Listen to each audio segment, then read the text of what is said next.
Okay,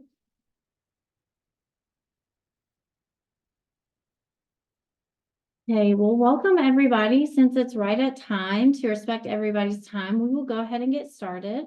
Welcome to Thank a Professor Round 2. I am Laurel Schwartz, and my wonderful co-presenter, I will let her introduce herself. Hi, I'm Krista Kimmel from the School of Communication. Before we get started on our actual presentation, I have a QR code that I'd like to share, and we can all participate in the room, as well as those of you in Zoom land. So let me share my screen, and hopefully you all can see the QR code. Can you guys see that okay? Okay, so before we start about our Thank a Professor program, I wanted to see the impact that we had if you're in the audience. So if you don't mind, you should be able to scan your screen. It will take you to where you can answer the question. So we'll give everybody just a second to do that.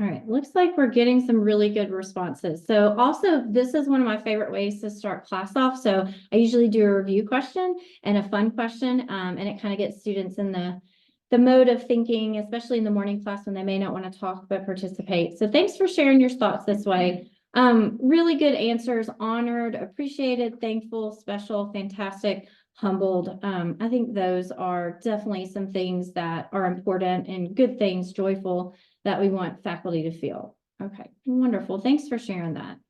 So I'm going to switch over to our PowerPoint so Krista and I can share all the interesting things with you that we have and have learned. All right, so our folks in Zoom land, please let me know if you can see everything. Are you guys able to see? Okay, let me get this here. Okay, one thing that I want to point out before we get started is a lot of the work that Cassie and Brandy did, who are here with us today for the presentation, they were a huge part of the team that helped put this together. And Cassie, was it you or the students or you that put together a lot of the graphics that we ended up using? That was you? Yeah. So Cassie, I emailed Cassie frantically and I was like, do you have copies of all the graphics? And she was kind enough to send everything linked. And so we'll get to share a lot of that with you guys. And so a lot of the graphics are in our PowerPoint so you can see. Another thing that I wanted to share before we get started is this was literally just last week, but I was in a meeting with one of my faculties and my faculty members in my program, and she had her phone out, and on the back of her phone, she had the I was thanked sticker. And I was like, oh, you have your stickers. She's like, oh, I love my stickers. So again, those are things that Cassie worked on, and so I was happy to put in our PowerPoint. Okay, so we thought we would start off with just a little bit of an overview about the Thank a Professor. So again, this is one of the graphics that we used for the program. So the people that were involved in the planning, this is really Rusty's brainchild, and then we were able to bring it to life with his assistants, and Krista was a huge help. And in addition from last year, it's nice to have you involved this year. Myself, Brandy Anderson, Cassie Bradley, you guys were absolutely amazing. And then you guys also had several students, both on the FCT&L and other parts of the university that helped, right? And the students did a lot of work as well. We'll talk about challenges and we'll talk about victories, but I think one of the most unique things, and Rusty put this in his email when he shared with the university community back in November, was that we had 549 unique submissions. So that was 549 thank you notes essentially that were sent in, which I think is pretty amazing. And then when you think about the number of faculty that we have here at EKU, that was 349 unique faculty members that were thanked. So when you think about the size of EKU, the size of our faculty and staff, that is pretty amazing that we had that many.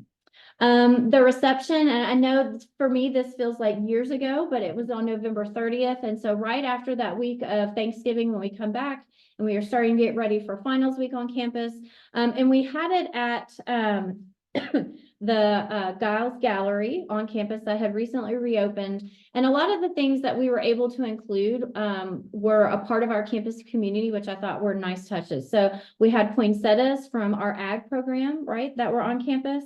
I also loved that we were in the Giles Gallery because there were student I can't say that word, exhibits from art and design students that were on display there. We also had musicians from the EKU School of Music that were there providing music. So it was very much an EKU campus community event, meaning there were so many aspects of our campus community involved and helped to make it special and festive as well. This is another graphic that Cassie worked on, and these were on the table. So we wanted it to have kind of a more elegant feel. And so this was a big change from our first iteration where we had this as part of a reception. We wanted to kind of make this a standalone celebration. And so having like the fancy tables with the programs on the table was a nice touch. And again, Cassie made the graphics for us so you could scan the QR code. You could look at the thank you notes at your convenience. And then we thanked all the people on campus that were a big part of it. What were you saying? Sorry, Kathy. Sam also helped. Oh, Yeah. Samantha? Samantha. Yes, she did. Yes, we don't want to forget anybody. And then of course, Melissa at the Gals Gallery was huge. She was great to work with. Conferencing, horticulture, who had the poinsettias. So it was nice to have this kind of fancy festive feel where we had this on the table as well. Okay, so we wanted to talk a little bit more about the program itself and all the elements that were included, because we really wanted to make this a campus-wide celebration and to be as inclusive as possible. So it's estimated that we had about 300 faculty who were in attendance at the reception.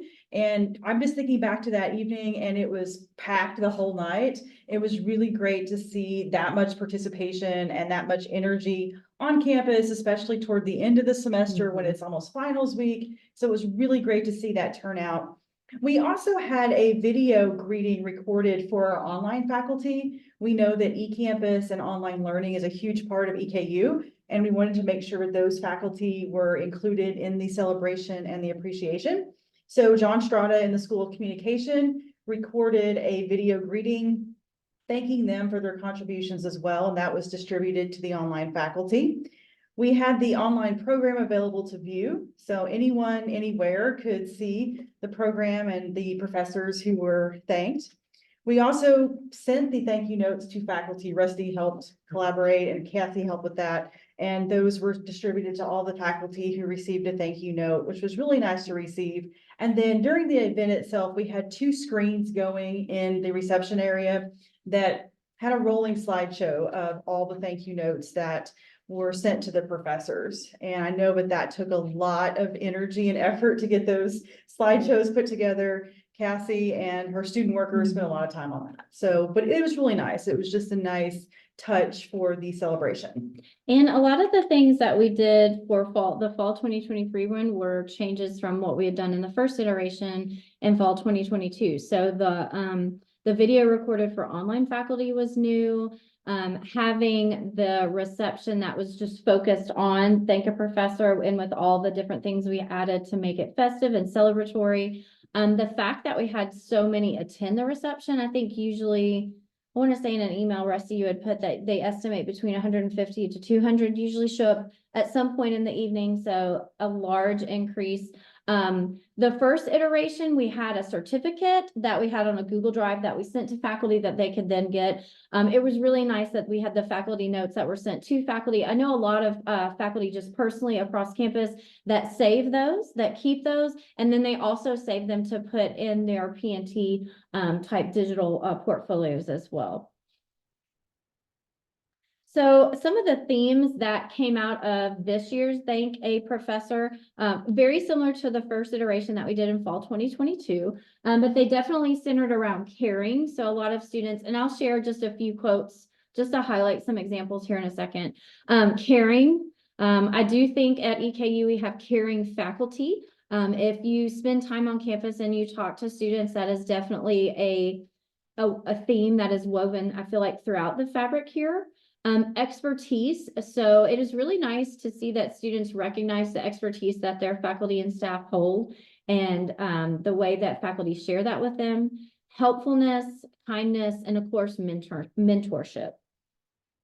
So here's just a few examples. So this is from mentorship. And the thing I loved about this is I was pulling these quotes is that some of these are award winners from last night. And it's just nice to see all the different work they do from fall to spring. And so here's a quote about mentorship, specifically about Dr. Ashley and just how supportive and what a mentor this Dr. Ashley has been to this student, especially this graduate student as they work towards their master's degree.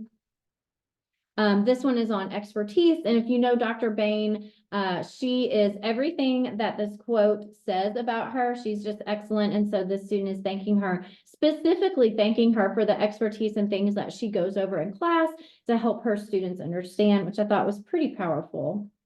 And then here's an example on kindness. And so this is Dr. Bartel, one of our award winners from last night, who was recognized. And so this quote is specifically focusing on kindness. So the bigger themes that we saw throughout the thank you notes, again, center on caring, expertise, helpfulness, kindness, and mentorship. And I think if you are a faculty member, you are probably doing all of those things, sometimes multiple times a day in your daily activities and interactions with students.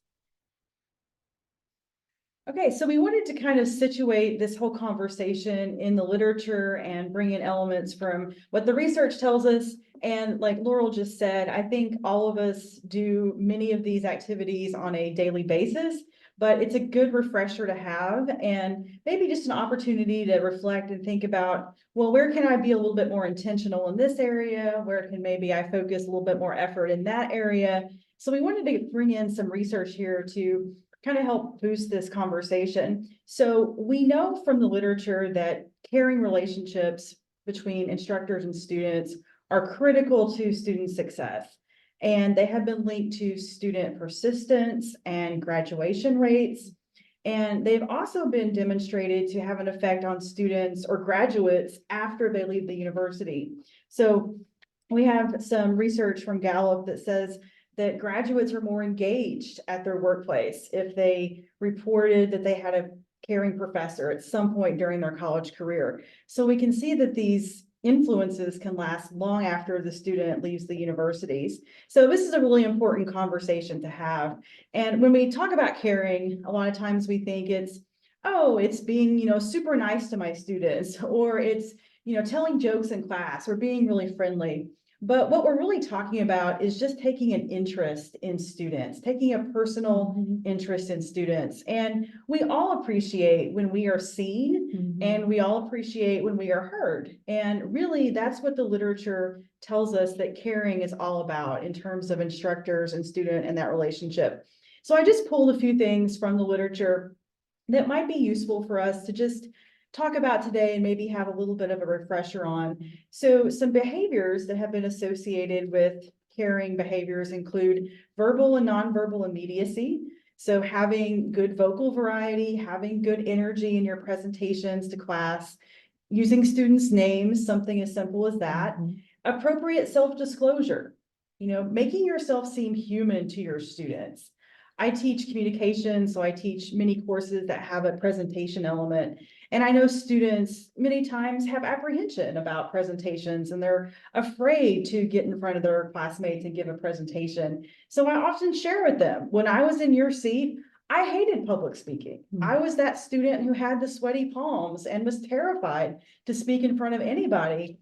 And I tell them, now look at me. I mean, I teach communication for a living and their eyes all kind of get really big. But I do that because I think it's appropriate self-disclosure. It humanizes me to them.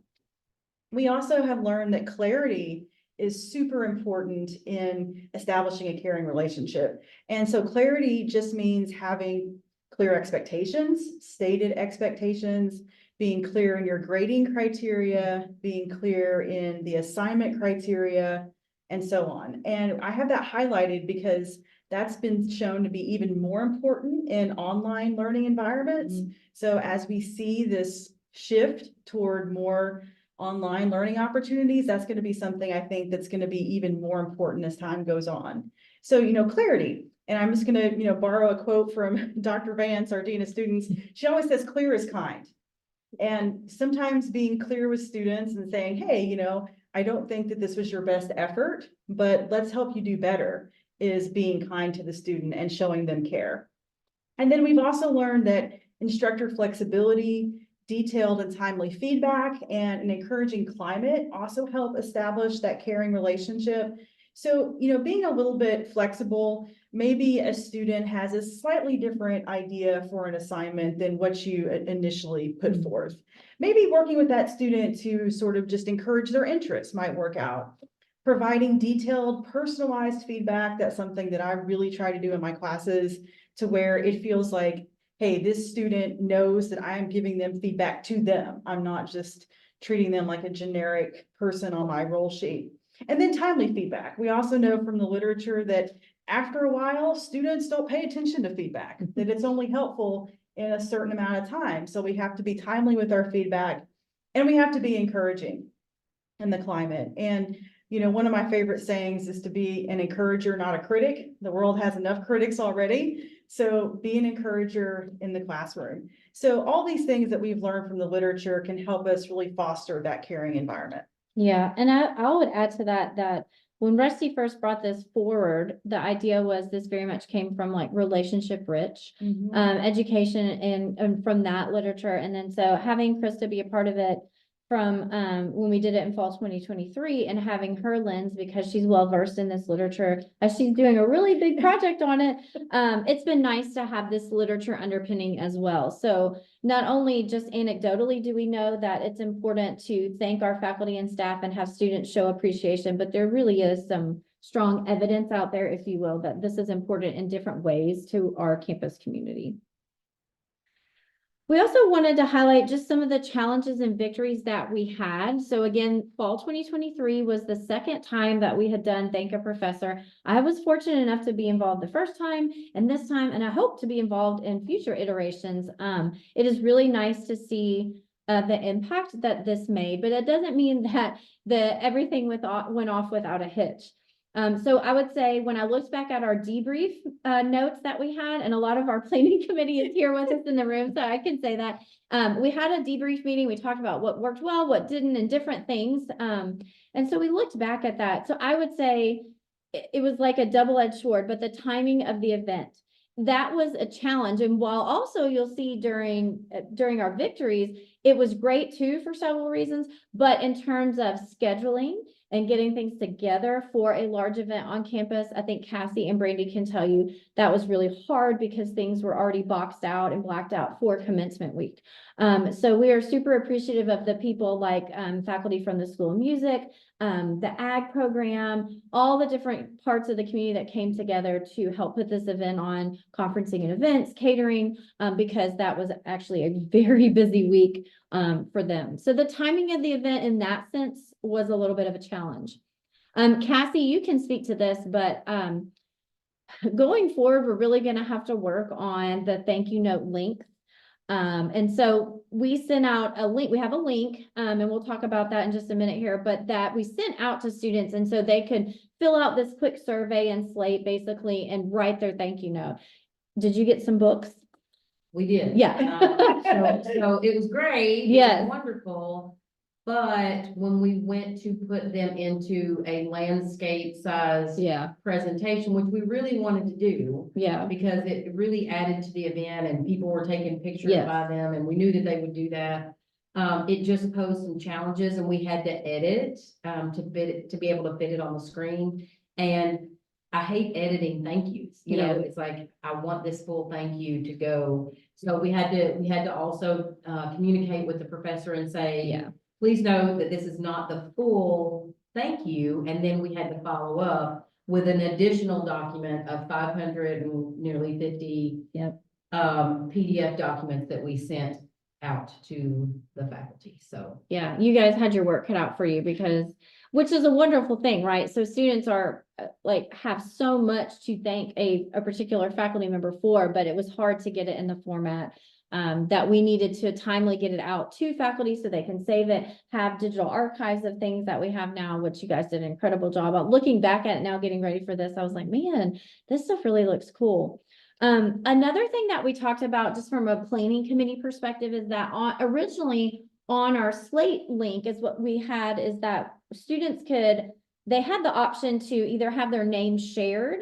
So if you went to the QR code and looked at the program or whatever, you might see that there was a note to Professor Krista Kimmel, and it might have a student name on it. So students could share or opt to have their name shared, but they could also opt to not have their name shared. So for example, my thank you, the student opted not to be shared, which is fine. But it may just for planning purposes be easier that we have students check an acknowledgement that, hey, these will be shared with the campus community, and just articulate how, so they understand how it's shared in case they want to know how their name might be seen. And also add a notation that if you wish to send a thank you note privately to a faculty member, you can still do that. So just from a planning, logistics, digital archive kind of perspective, those are some of the things that were a challenge. So if you attended the event, if you got a thank you, not necessarily a challenge that you might have seen by being an attendee or being someone that was thanked, but kind of on our end, thinking about how to make this better going forward. These were actually big challenges that we had, and we cannot emphasize how much work Kathy and her students did to get everything ready to send. Yeah. So Lisa, Oh, yeah, online sorry. has, and I know that we're looking at this data and things and digging more deeply into the data of who are the professors, what are some trends or not, who's online, who's not. Those are great So she points. asked, how many award winners were online teachers? With more classes online, what does the researchers say about asynchronous courses and best practice? I assume a lot of the research is based for on-campus courses. That's a really great question. So with the awards reception having just happened last night, and we have data because we collected it through Slate, and then actually remembering some of our conversations, like Cassie had to go in and get things from on the backside that students maybe didn't fill out. Those are some things that we have talked about. Lisa, those are really great points that we've talked about exploring. So we'll have to sit down and look at our data sets. So obviously we have a bigger data set from fall 2023 versus fall 2022. But I know that Rusty has talked about with all of us as the planning committee publishing a piece about this. And those are things that we want to explore. So like right now today, I don't think we have a data specific answer. As for the literature, Krista, you may know more about that from a literature perspective. Yeah, I can speak a little bit to this. So there is a growing body of research on online teaching and how to foster those caring relationships, how to foster instructor presence. So there is a ton of literature out there. We find that a lot of the behaviors that work in the classroom also work online. Things like self-disclosure, things like clarity, those are applicable in any type of modality of a class. But there are a few people who specifically focus on online learning environments. So the post article that I referenced in the literature review, that is done on online learning. And then Sitzman is a huge researcher in caring behaviors in online learning environments. Okay. And so they have found several behaviors that are associated with fostering that caring environment. Immediacy, sending personalized emails, personalized feedback to students. So it's a lot of what we do in the classroom. It's just a different application. And that might be something going forward that we might want to, I know there were some things on our Slate link survey, if you will, that we had talked about. Cassie, you talked about like where you had to go pull information and we need to ask it more in the front end is we could probably go back and look and pull and put together online versus not, but maybe that's something that we could put in going forward is like have the student designate, is this an online or on-campus class in some way? A couple of the other challenges specifically about online, as far as the event goes, I know that we had conversations in the planning about what about our online faculty? Oh, what about definitely. our online students. Yes. And we were trying to figure out one of the challenges was the location or having a venue that could facilitate an owl or a video camera or what do we want to do? Do we want to do a Facebook Live? Right. So it's very limiting based on the venue that you have it in and the technology available. Right. Another thing that we haven't mentioned was that when we started this, it started to grow legs.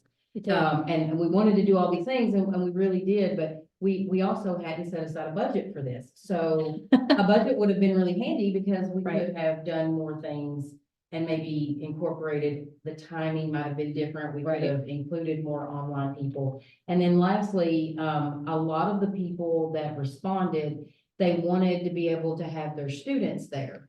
So there's a challenge there based on the type of reception that you have. We can or can't invite students based Right. on what's served there, plus the size of the venue. I mean, if we had to open it up to all 550 students that submitted these, that Right. would be on top of the 300 that were already there.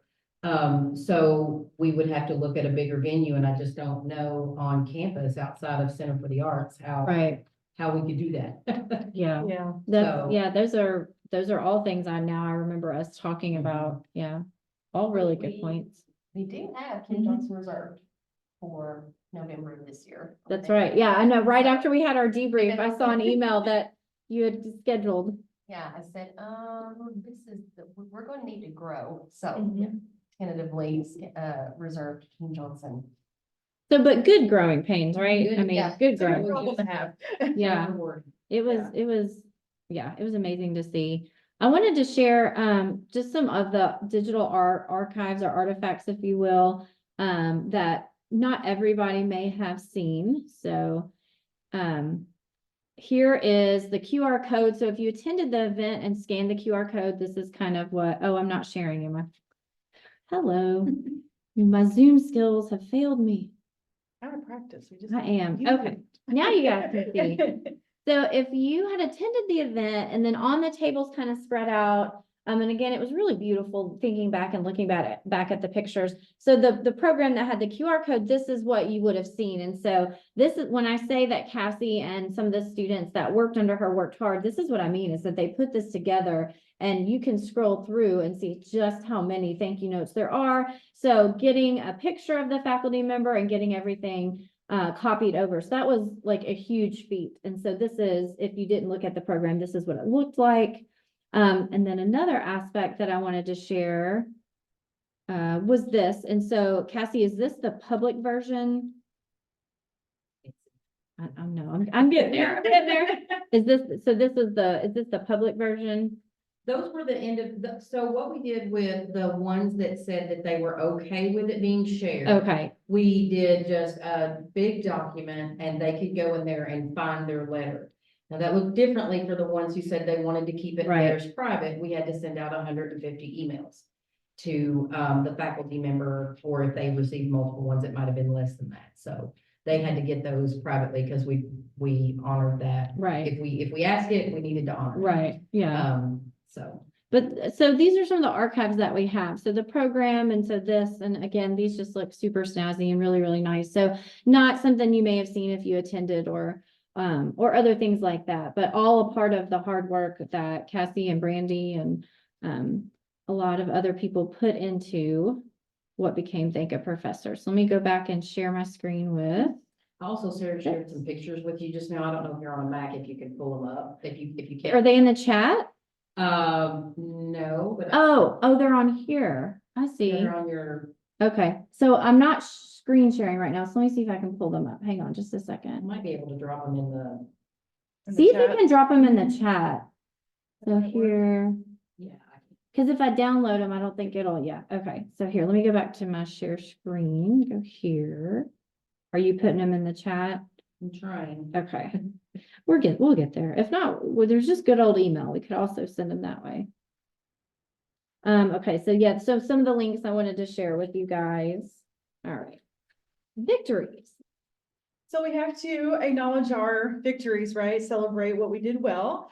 So here are some of the things that stood out after this latest iteration of Thank a Professor. One, we were very pleased and encouraged by the sheer volume of responses from the student community. Online students participated, regional campus students participated. So we had really good participation across the board. So that was a victory.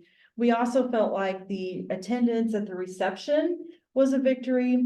As mentioned earlier, we had about 300 people attend, which is a very high number, particularly at that point in the semester when it is getting near final grades being due and everybody's tired and it's almost the holidays.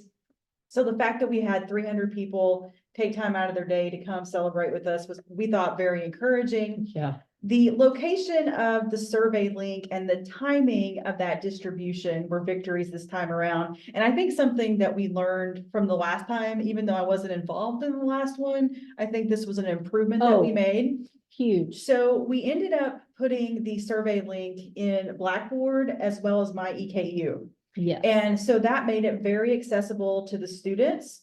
It was also released around the time of registration. And so if students wanted to register for classes next semester, they had to log into my EKU and they saw that link and that notice at the top of the page. So we really felt like that helped facilitate the response rate. Once we put it on those two platforms, the response rate skyrocketed versus, Oh, just yeah. some of the social media posts that we had and flyers. So we found, reach students where they are. We know that they're on their laptops working. We know that they go into Blackboard. We know that they go into my EKU. So put the link where they are. So that was a victory. And then we also acknowledge the fact that this is evidence for P&T and annual reviews. And so all faculty now have access to those thank you notes and they can include them in their reports, which is great evidence for them for their teaching effectiveness. And I think we looked into the timing because we had a time frame of when we wanted to get the link out. So you can see this is one of the graphics and you can see the link at the bottom. And so I think we had chatted and Cassie had checked and we didn't have that many. And so Cassie was like, okay, let's think. And I think you and Rusty, or maybe you and Brandy had gotten together and then Rusty reached out and I'm forgetting the name of the wonderful person that put it in my EKU for us. Jean. Yes. Schlesinger. Okay. But once it was like overnight, it went from like maybe like 25, no joke, to like 200. 300, Yeah, like overnight. And so. Between that and Blackboard. Yes. So Yes, both of yeah. those. Both in the fall 2022, we just had the link in Blackboard and we had social media, we had graphics created and then printed flyers that we tried to put around in a lot of the major classroom buildings, and in Powell and the Case Dining Hall. So big difference in how we did it in fall 2022 to 2023. But Krista is right. So having that link in my EKU right around the advising time, I mean, that was insanity. It was literally 25 to 300 like overnight. Yeah. Yeah. I think I remember emailing you guys. And Yeah. like, oh my gosh, this is blown up. Yes. And so here's a picture of the sticker. So if you remember attending the event, we had the stickers out on the tables. I still have mine in my desk drawer and when I pull out something that I need, it's right there. And it's a good reminder, kind of like, oh yeah, like this is why I do this. And so I love being able to include the graphics in our PowerPoint. I just kind of viewed this as like an investment in our faculty and staff. So if you think about the timing of the event, like I said, it was a double-edged sword. So from an organizational and getting things together perspective, it was really hard for the planning committee. And by that, I really mean Brandy and Cassie to get things, Brandy, get things together because it was commencement week, because there are so many other offices on campus that truly could not because of commencement, which we could, commencement is a big deal. It's a lot of things coming together. But it was also kind of like a season of thanks. Like we had literally just had Thanksgiving the week before and we're coming back to campus. So it was kind of nice to have that umbrella of a season of thanks. It was a nice way to kind of close out the fall semester as we headed into the holidays. And that's just anecdotal from my perspective and having attended the event and just had people seeing how many people were there and how excited they were and just people stopping you and saying, I didn't know you helped with this. Thank you so much. This is really cool, We also talked about in our debrief, I know, and I saw this on our notes, but we talked about, do we want to move it to spring? Do we want to keep it in fall? And we talked about, we want to have this in fall because it stands out. So if you think about all the things that happen in spring, spring is usually the much larger commencement ceremony. And if, like our academic programs, we have an awards reception that we do before. And so advisory board meeting, all these things that happen. I know I can speak for my experience in the spring. I feel like having this in the fall helps it stand out more on its own because, we have scholars showcase, all the things in the spring that are important to highlight. I felt like I was a strong advocate for keeping it in the fall. It was a festive fall closeout, and the stickers. So here's a picture of the stickers and no kidding. I still see faculty to this day that have their stickers or they have them in their office. And it's just a small reminder of, oh yeah, it was really just neat to see those and be a part of them. I still have mine. I love those. I think it was Cassie that came up with the sticker idea. Yeah. Yeah. We all love stickers on our laptop. Yeah. Water bottles, and it was efficient and cheap, and we got a good turnaround from EKU printing, so. We did. Well, Yeah, and also Brandy was like, I wanted to have a balloon arch and we couldn't do that. So the stickers were, do you remember that? The stickers were a nice, that was a nice way to come back from that. And honestly, the stickers were great. Yeah. Yeah, I wanted a Yeah. balloon arch so bad. I popped your. You Yeah, did. you did. That's okay. Well, with how crowded it turned out being, Oh. honestly, we didn't need We one. didn't have There- room for a balloon. Yeah, arch. we didn't have room, so it was fine. But Melissa did provide us with some really pretty lights. She Yeah. It did. was really festive. It I thought was. So nice in It there. did. It was really beautiful if you remember, or you go back and look at your pictures, and then just the anecdotal evidence, and I know Rusty couldn't, had to leave to go to a different event, but it was nice that some of the things that he just shared with us as the planning committee was like later that evening and that night, just the number of emails that he had received from faculty and staff saying, hey, thanks for doing this. Hey, what a cool event. I came and I got my sticker or whatever. And the anecdotal evidence that people appreciated it. They felt special. They felt appreciated being a part of the campus community. I feel like a lot of the work that faculty and staff do is unseen, right? So as a professor, you might think, when you visualize that, it might be just me in the classroom, but there's a lot of my job that is unseen. It's the mentorship, it's the emails, it's the meeting with students, and same for staff. They're doing the same things with students, right? And so a lot of our work goes unseen. And I felt like this is a great way to be seen for faculty and staff that do so much for a student-driven campus. I think that the students also, at least, the students that I talked to, because I'm kind of interested in what motivated them. Yeah, So that's a good faculty point. they really appreciated that students did this for no incentive at all. Right. Other than to say that they appreciated what they did. Yeah. And they may not have even realized that they did whatever the student is thanking them for. Yeah. And then students were like, have you gotten your notice yet? Have you gotten your notice? They were interested. They wanted to build up the faculty as well. So I thought that was pretty cool to witness as well. Oh, yeah, That's awesome. that definitely. Well, we wanted to connect this program to the present. We know that at this point in the semester, we have, 4 weeks left. We are nearing summer, we're nearing the end. But it's a good idea to, again, just as a refresher, I know all of us do many of these things on a regular basis. We reach out to students, we mentor students, we have meetings with students. But we wanted just to open up to the guests here as well as our guests on Zoom land. How might you incorporate one of the main themes into your teaching or into your classrooms as we end this semester? So maybe there's an idea that jumped out at you today, or is there something intentional that you can do over these next 4 weeks to really end the semester on a strong, positive note? Anything in the chat, Cassie? Lisa said that the reception was on her birthday, so it was Oh, a very nice oh. birthday. Oh, No. yeah. When I think of this, and so Krista and I did another presentation, but was it back in the fall? In the fall, Seems yeah. like ages ago. But we talked about different ways to work in things in the semester, and Krista had some really cool ideas for how to wrap up the semester, and I think that fits nicely. So while it's not truly one of the themes from Thank You Professor, but I'm gonna have my students do some like the letters and some of the other things as part of the end of the semester. But what I hope they get from that is, one, to see their growth, but two, the caring. I hope that they see that I cared about them this semester. I cared about their professional growth. I cared that they have these skills and competencies.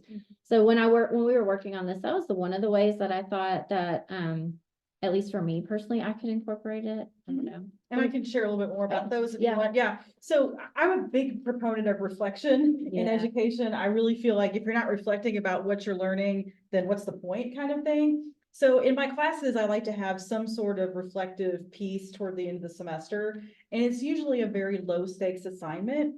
So students aren't intimidated by it, but it kind of forces them to reflect and think about their experience in the course. So a couple ways that I do this, I will either have them on a discussion board or in class. I will just have them share advice for future students who take the same class. And I think that gets them thinking, and it helps them reflect on their journey and how far they've come. And then Laurel was speaking to this assignment, but the Dear Future Me letter, it's a really great low stakes assignment you can use at the end of the semester. And you ask students to write a letter to their future self. asking them to say, hey, what do I want to remember from this class? What do I hope to have learned that I will carry with me until my future? So it's a really nice kind of wrap up toward the end of the semester. I make my seniors reflect probably weekly, and they probably don't want to reflect anymore, but we reflect a lot. But yeah, Yeah. just some ways to think about kind of closing out the semester and ways that we can make this topic relevant to you. Krista had the idea of how can we incorporate these themes, and I think that's a wonderful idea. So just some food for thought to leave with. Oh no, you cannot read my text. That was a PowerPoint design error. We were just asking for those in attendance, which is great because this is a lot of our planning committee, and those in Zoom, you know, how else could we celebrate faculty and staff, and what can we do to improve our Thank a Professor event? It was, I personally, I think is wildly successful from the first iteration to this one, but what are other things that we can do to make it better, more celebratory, more ways for our hardworking faculty and staff to be appreciated? Or how else can we recognize the Yeah. work of faculty? Because as you mentioned, it's often unseen work, it's often invisible labor. It is. So what else can we be doing in the FCT&L and as faculty innovators and as faculty in general? How else can we recognize that work? Lisa commented that, she had a comment about a meaningful classroom activities and had worked very hard at that. So it was nice to, for that to be noticed. It makes her work hard. Yeah, absolutely. Yeah. Brandy, you were the heart and soul of the planning committee. What do you think we could do better? Not to put you on the spot. I feel like we've discussed so many things, so many challenges that we had, and we've already, with our debrief, put plans in place to Yep. improve those.